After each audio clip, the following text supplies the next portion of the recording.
mag-symbol kayo ng collar or mag-attach ng collar, so mag-double check kayo.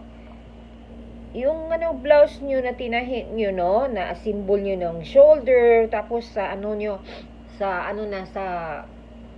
neck, sa collar na, before kayo mag-sew sa collar o magtahi na sa collar, pasadahan nyo muna ng mga temporary lang, kasi mag-stretch man good siya dito, mag-stretch siya. Tapos magkuha kayo ng tape measure, measurein nyo yan ng ganyan. Huwag nyo basta lang, dahan-dahan lang, ganyan ang pag-tape measure nyan, dahan-dahan lang, ayan. Maabot kayo dito sa linya para sa sa collar, kasi dito na area may allowance tayo para sa botones, no? Tapos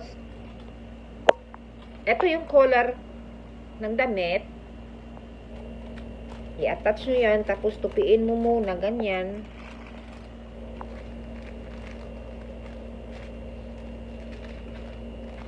Yan, i-measure nyo yan kung tama ba.